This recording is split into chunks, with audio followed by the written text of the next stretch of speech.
ST লাগে না না লাগে ইউপিপিএলটো এসটি প্রটেস্ট করা মানে ই মানুষ খেলকে ইউপিপিএল কর আদিবাসী ও এটা কি ক গন্ডগোল লাগে না শান্তি লাগে ক তাহলে ইয়ার কি বস্তু নাই বিরাট ভাল নাপাই ইউপিপিএল কাম করেছিল আপনি আগতে ইউপিপিএল কি কয়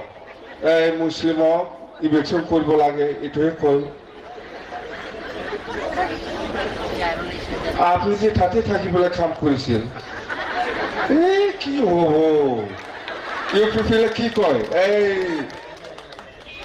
মুসলিমক ইলেকশন কৰিব লাগে বুলি কয় এই কত মাষ্টৰ আমাৰ ইমান ভাল মাষ্টৰ জ্বলে